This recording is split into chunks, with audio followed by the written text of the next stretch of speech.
रजब भट्ट आजादी शॉप। अस्सलामुअलैकुम, welcome back with a brand new story. उम्मीद है आप सब ठीक ठाक होंगे। तो आज सीन कुछ यूं है कि हम लोग 14 अगस्त के लिए कुछ स्पेशल करने वाले हैं और हमारा क्या प्लान है इसके लिए वीडियो एंड तक लाजमी देखिएगा। तो चलो फिर।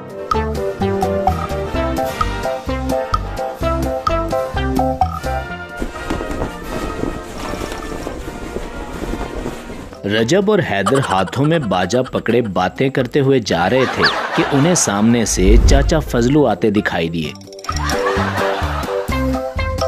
ओए हैदर, चल चाचा फजलू के पास जाकर बाजा बजाते हैं। अरे अरे अरे, तू पागल वागल है क्या? मेरे कान चाचा फजलू की गालियां नहीं सुन सकते।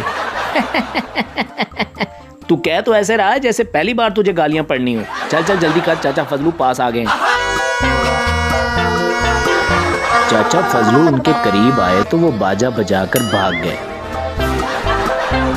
चाचा फजलू उनको पकड़ने उनके पीछे भागे और साथ साथ कह रहे थे, ओए बगैर तो शैतान के चेलो, लगता है अकल घुटनों में ही रह गई है। तुम लोगों की उम्र है बाजे बजाने वाली।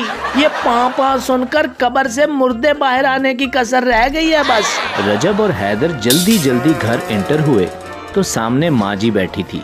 है तो है तुम दोनों को, घर इस तरह आए हो जैसे शहद की मक्खियों का छत्ता पीछे पड़ा हुआ है। तभी माँ जी की नजर रजब और हैदर के हाथ में पकड़े बाजों पर पड़ी।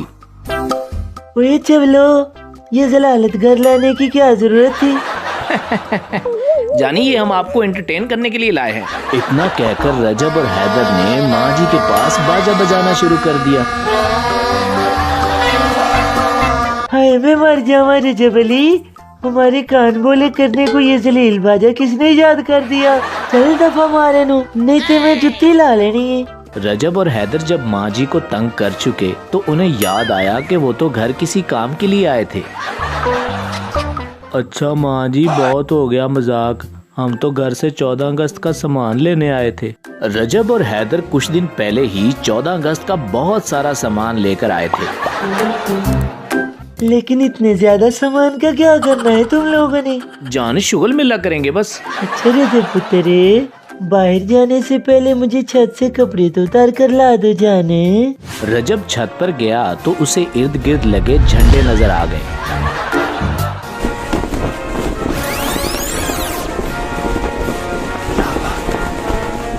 वो कपड़े भूलकर उन्हें गिनने लगा। 1 2 3 4 5 6 7 8 9 10 11 12। तभी माँ जी की आवाज आई। रजब अली, कपड़े लाने का कहा था तुम्हें, आखिर किसका इंतजार कर रहे हो? 13। हाँ है, चुप कर बदतमीज, करती हूँ मैं तेरा इलाज। मम्मा जी, मेरा मतलब था 13 झंडे।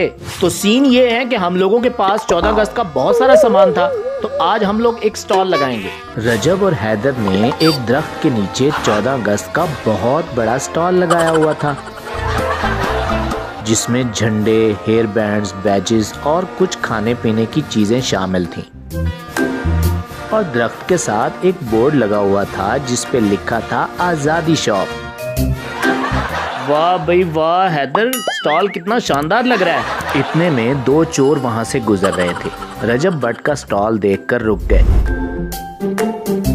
अबे यार, कितना बड़ा स्टॉल लगाया हुआ है इन्होंने। अगर ये सारा सामान हमारे हाथ लग जाए तो हम अच्छे खासे पैसे कमा लेंगे। वैसे उस्ताद जी, एक आइडिया है मेरे माइंड में। तुम्हारे माइंड में? लेकिन तुम्हें देखकर तो नहीं लगता कि तुम्हारे पास भी माइंड है। जैन ने उसे आइडिया बताया, जिसे सुनने के बाद जवाद बोला, ओए होए होए होए होए, चस आ गई।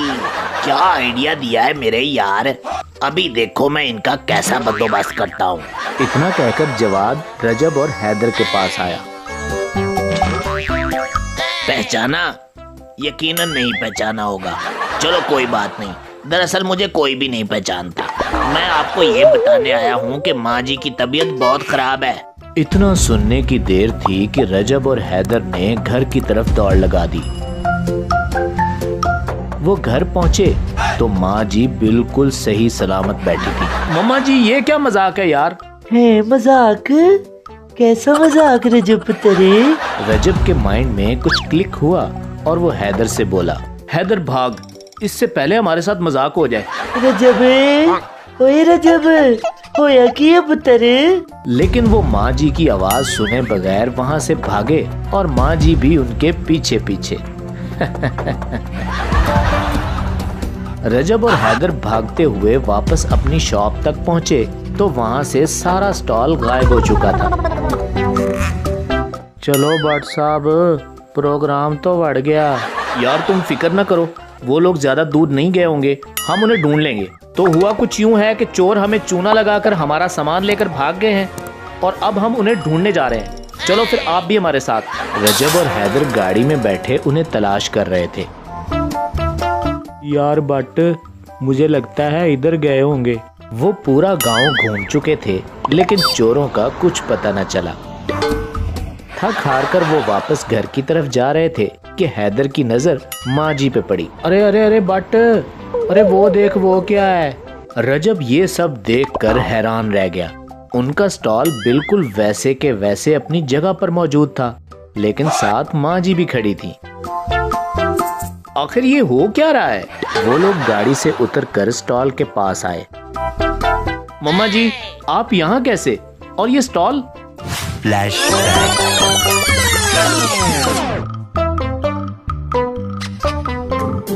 माँ जी रजब को आवाजें देती उनके पीछे पीछे भागती हुई आई। तभी उनकी नजर दीवार के पीछे छुपे हुए चोरों पर पड़ी। अच्छा, इनको तो मैं बताती हूँ, कितने मजे से छुप कर बैठे हुए हैं। माँ जी ने उनके पीछे से आकर एक एक डंडा उनके सर पर मारा तो वो नीचे गिर गए। तभी माँ जी ने पुलिस को कॉल की। हेलो इंस्पेक्टर साहब। माँ जी ने सारी बात पुलिस को बताई, जिसे सुनने के बाद पुलिस उन चोरों को आकर ले गई। वाह जी वाह, मम्मा जी आप तो सुपर वुमन निकली यार। चलो ने नवी मक्खन नाला, ये बाजे क्यों रखे हैं इधर रजब अली? रजब ने बाजा उठाकर बजाया। ये ऐसे पाँव करने के लिए। हैदर और रजब अपना स्टॉल वापस मिल जाने पे बहुत खुश थे। हैदर आते जाते कस्टमर्स को आवाजें लगा रहा था। बहनों और भाइयों, जल्दी जल्दी आकर अपनी पसंद की चीजें ले जाओ। पास से गुजरती बुशरा आवाज सुनकर रुक गई। ओ भाई, क्या तो तुम ऐसे रहे हो जैसे मुफ्त चीजें बांट रहे हो। मेरी बहन, एकदम मुफ्त। ये स्टॉल बिल्कुल फ्री ऑफ कॉस्ट है। हर कोई अपनी पसंद की चीजें ले जा सकता है। हमने ये स्टॉल इसीलिए लगाया है ताकि सब लोग जश्न आजादी मना सकें। देखते ही देखते थोड़ी देर में उनकी शॉप का सारा सामान खत्म हो चुका था और लोग भी इस आजादी शॉप से बहुत खुश थे।